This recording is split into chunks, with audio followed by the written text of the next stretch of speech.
Hello' everyone, অন্য এটা ভিডিঅ'লৈ আপোনালোক সকলোকে স্বাগতম জনাইছোঁ।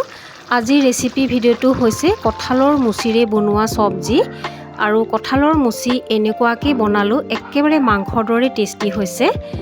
এয়া পিঁয়াজ 4টা, বিলাহী এটা, আলু এটা, আদা নহৰু তেজপাত আৰু এয়া গোটা জিৰা, ধনিয়া, চফগুটি, লং, ইলাইচি, শুকান জলকীয়া এনেকৈ মই লৈ লৈছোঁ। আৰু এতিয়া কঁঠালটো কাটিবৰ কাৰণে হাতত মিঠাতেল অকণমান সানি লৈছোঁ আৰু চুৰিখনতো মিঠাতেল সানি লৈছোঁ, তেতিয়া আমাৰ হাতত আৰু চুৰিখনতো আঠা লাগি নধৰিব। আৰু এই কঁঠালটো কাটিবলৈ বহুতেই কষ্ট পায় আৰু খুব টানো হয় কাটিবৰ কাৰণে, কিন্তু এনেকৈ যদি মিঠাতেল লগায় তেতিয়া আঠাটো নালাগে। এয়া কঁঠালটোৰ পৰা ইমান আঠা ওলাইছে। এতিয়া মই এটুকুৰ লৈ লৈছোঁ আৰু অলপ ডাঙৰকৈ টুকুৰা কৰি কাটি ল'ম। তাৰপিছত মিডিয়াম কৰিম, তাৰপিছতে ডাঠকৈ বাকলিখিনি গুচাই ল'ম। বাকলিখিনি গুচাই লোৱাৰ পিছতেই মই সৰু সৰু টুকুৰা কৰি ল'ম। তাৰপিছত লগে লগে পানীত দি দিব লাগিব, তেতিয়া আমাৰ কঁঠালটো ক'লা পৰি নাযায়। কঁঠালৰ মুচি কাটিবলৈ বহুত কষ্ট হয় আৰু তাৰ কাৰণে বহুতেই নাখায়ে, কিন্তু ছিজনৰ বস্তু খাব লাগে। আৰু কঁঠালৰ মুচিটো বহুতো উপকাৰিতা গুণ আছে। এয়া মোৰ কাটি টুকুৰা কৰি লোৱা হ'ল আৰু লগে লগে পানীত দি পেলাই ভালদৰে ধুই ল'ম। তাৰপিছতে প্ৰেছাৰ কুকাৰত দি দিম। কঁঠালখিনিত এগিলাচ পানী দি দিছোঁ, বহুত বেছি পানী দিব নালাগে। ইয়াতে হালধি এচামুচ আৰু জোখমতে মই নিমখ দি দিছোঁ, লগতে আলুটোও ইয়াতে দি দিছোঁ। ঢাকনি মাৰি 2টা বা 3টা চিটি মাৰিবলৈ দিম। এতিয়া গোটা মছলাখিনি অকণমান সময় ৰোষ্ট কৰি ল'ম। এয়া গেছৰ ওপৰত কেৰাহী এটা উঠাই এয়া মছলা দি দিলোঁ। তাৰপিছতে 1 মিনিটমান সময় এনেকৈ লৰাই অলপ সময় ভাজি থাকিব লাগিব। যেতিয়া ফুটি আহিব তাৰপিছতে নমাই থৈ অলপ ঠাণ্ডা হোৱাৰ পিছতে মিক্সিৰ জাৰত দি পেলাই এইখিনি গ্ৰাইণ্ড কৰি ল'ম।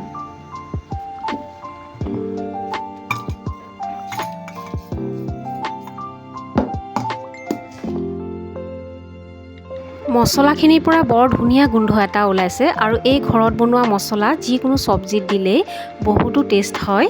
আৰু এতিয়া মই বেলেগ এটা মিক্সিৰ জাৰত এয়া পিঁয়াজ 2টা কাটি লোৱা আৰু বিলাহী এটা দি দিম আৰু এইখিনি পেষ্ট বনাই ল'ম।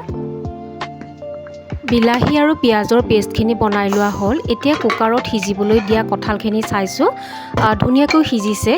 আৰু এটুকুৰ মই আনি চাইছোঁ, এয়া চাওক ধুনীয়াকৈ পাৰফেক্ট হৈছে সিজাত, আৰু বহুত বেছি সিজালেও ভাল নালাগিব খাই।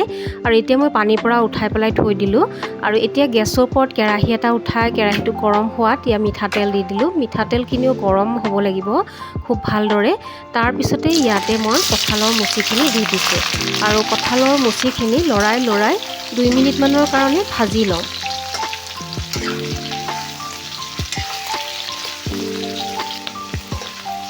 কঁঠালখিনি বইল কৰাৰ পিছত যদি ভাজি লোৱা হয় তেতিয়া আমাৰ কঁঠালৰ চব্জিখন খাবলৈ বহুত সোৱাদ লগা হয়। আৰু এয়া মোৰ ভাজি হৈ গ'ল। এতিয়া বেলেগ এটা কেৰাহী উঠাই দিছোঁ আৰু ইয়াতে মিঠাতেল দি দিলোঁ আৰু তেলখিনি একদম গৰম হৈছে। লগতে মই গোটা জিৰা অকণমান দি দিছোঁ আৰু পাঁচফোৰণ দি দিলোঁ, তেজপাত দি দিছোঁ আৰু শুকান জলকীয়া, লগতে পিঁয়াজ 2টা কাটি লোৱা ইয়াত দি দিছোঁ। দি পেলাই এতিয়া অলপ সময়ৰ কাৰণে ভাজি ল'ম।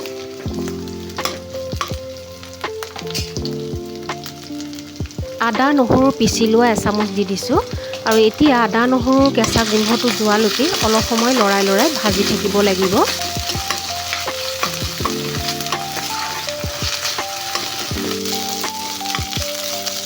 আদা নহৰু আৰু পিঁয়াজখিনি ৰংচোৱাকৈ ভাজি লোৱা হৈ গ'ল। এতিয়া বিলাহী আৰু পিঁয়াজৰ পেষ্টখিনি ইয়াতে দি দিছোঁ, দি পেলাই অলপ সময় লৰাই থাকিব লাগিব।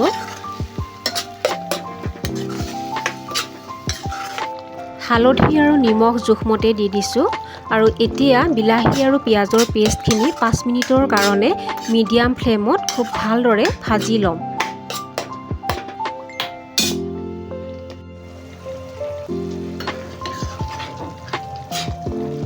পেষ্টখিনি 5 মিনিটমান ভাজি লোৱাৰ পিছতে ইয়াৰ কালাৰটো চেঞ্জ হৈ আহিছে আৰু ইয়াতে এতিয়া বইল কৰি লোৱা কঁঠালৰ মুচিখিনি দি দিম। তাৰপিছতে বনাই লোৱা মছলা 2 চামুচ ইয়াতে দি দিম। মই ইয়াতে পেকেট মছলা ব্যৱহাৰ কৰা নাই, এয়া ঘৰতে বনোৱা মছলাৰে আজি কঁঠালৰ মুচিৰ চব্জিখন বনাইছোঁ। এতিয়া ভালদৰে এবাৰ লৰাই দিম। লৰাই দিয়াৰ পিছতে ইয়াতে এতিয়া গৰম পানী 2 কাপ দি দিম। তাৰপিছত ঢাকনি মাৰি ভালদৰে উতলিবলৈ দিম।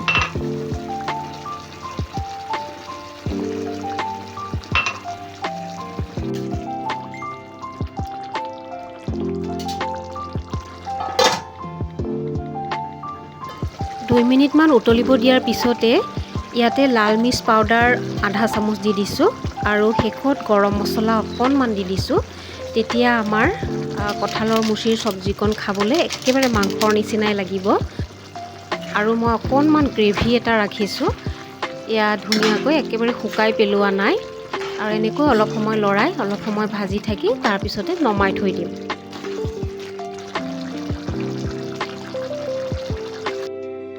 এয়া চাওক, কঁঠালৰ মুচিৰ চব্জিৰ কালাৰটো খুব ধুনীয়া হৈছে আৰু খাবলৈও একেবাৰে মাংসৰ দৰেই লাগিছে। আৰু মই বেলেগ এটা বাচনত এয়া ছাৰ্ভ কৰি ল'ম।